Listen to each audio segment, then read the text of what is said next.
بسم اللہ الرحمن الرحیم۔ بخاری شریف جلد اول میں ہے کہ حضرت ابن عباس رضی اللہ تعالیٰ عنہ سے مروی ہے کہ انہوں نے کہا کہ میری خواہش ہے کہ میں امیر المومنین حضرت عمر رضی اللہ تعالیٰ عنہ سے یہ معلوم کروں کہ نبی صلی اللہ علیہ وسلم کی بیویوں میں سے وہ دو عورتیں کون سی تھیں جن کے بارے میں اللہ کریم نے سورۃ تحریم میں ارشاد فرمایا ہے۔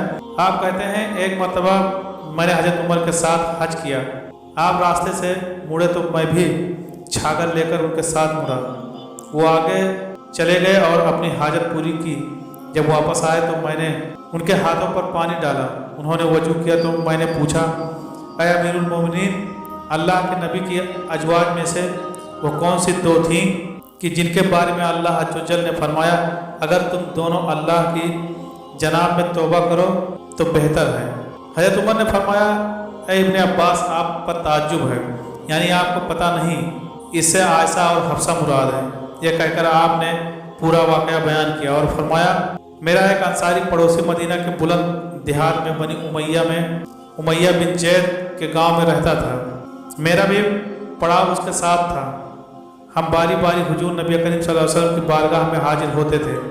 ہم قریش کے لوگ عورتوں پر غالب رہا کرتے تھے، لیکن جب ہم مدینہ میں انصار کے پاس آئے تو دیکھا ان کی عورتیں ان پر غالب ہیں۔ یہ رنگ دیکھ کر ہماری عورتوں نے بھی انصاری عورتوں کا طور طریقہ اختیار کر لیا۔ ایک بار ایسا ہوا کہ میری بیوی نے مجھے جواب دیا جس پر میں اسے ناراض ہوا اور کہنے لگی، آپ میرا جواب دینا کیوں برا سمجھتے ہیں؟ حالانکہ نبی کریم صلی اللہ علیہ وسلم کی بیویاں بھی ایسا کرتی ہیں، اور ان میں سے کوئی تو شام تک آپ صلی اللہ علیہ وسلم سے خفا رہتی ہے۔ حضرت عمر فرماتے ہیں، یہ سن کر میں گھبرایا اور کہا، ان میں سے جو بھی ایسا کرتی ہیں وہ بڑا نقصان اٹھائیں گی۔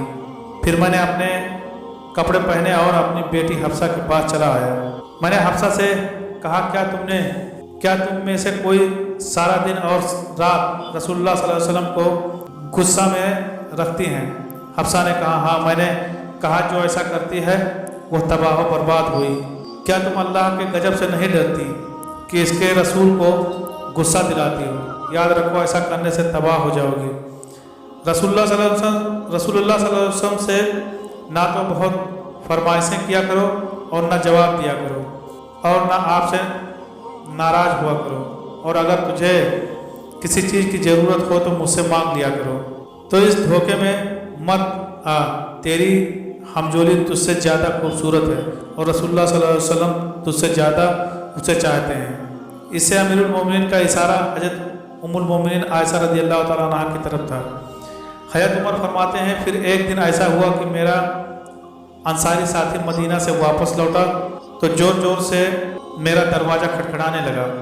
میں نے پوچھا، کیا ہوا؟ کہنے لگا، رسول اللہ صلی اللہ علیہ وسلم نے اپنی بیویوں کو طلاق دے دی ہے۔ میں نے جو ہی یہ سنا تو کہا، حفصہ تباہ و برباد ہو گئی۔ میں تو پہلے ہی سمجھ گیا تھا کہ ایسا ہونے والا ہے۔ آپ فرماتے ہیں، میں نے جلدی سے اپنے کپڑے تیار کیے اور صبح کی نماز رسول اللہ صلی اللہ علیہ وسلم کے ہمراہ پڑھی۔ اللہ کے نبی نماز سے فارغ ہوئے تو اکیلے اپنے بارہ خانے میں جا کر لیٹ گئے۔ میں وہاں سے نکلا اور سیدھا اپنی بیٹی حفصہ کے گھر چلا گیا۔ میں نے اسے دیکھا تو وہ رو رہی تھی۔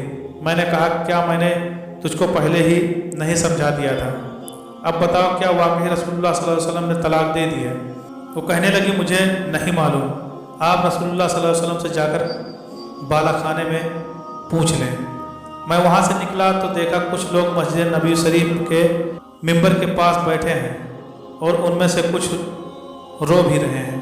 میں کچھ دیر ان کے پاس بیٹھا اور پھر دربان سے کہا، رسول اللہ صلی اللہ علیہ وسلم کے پاس جاؤ اور عرض کرو عمر ملنے کی درخواست کر رہا ہے۔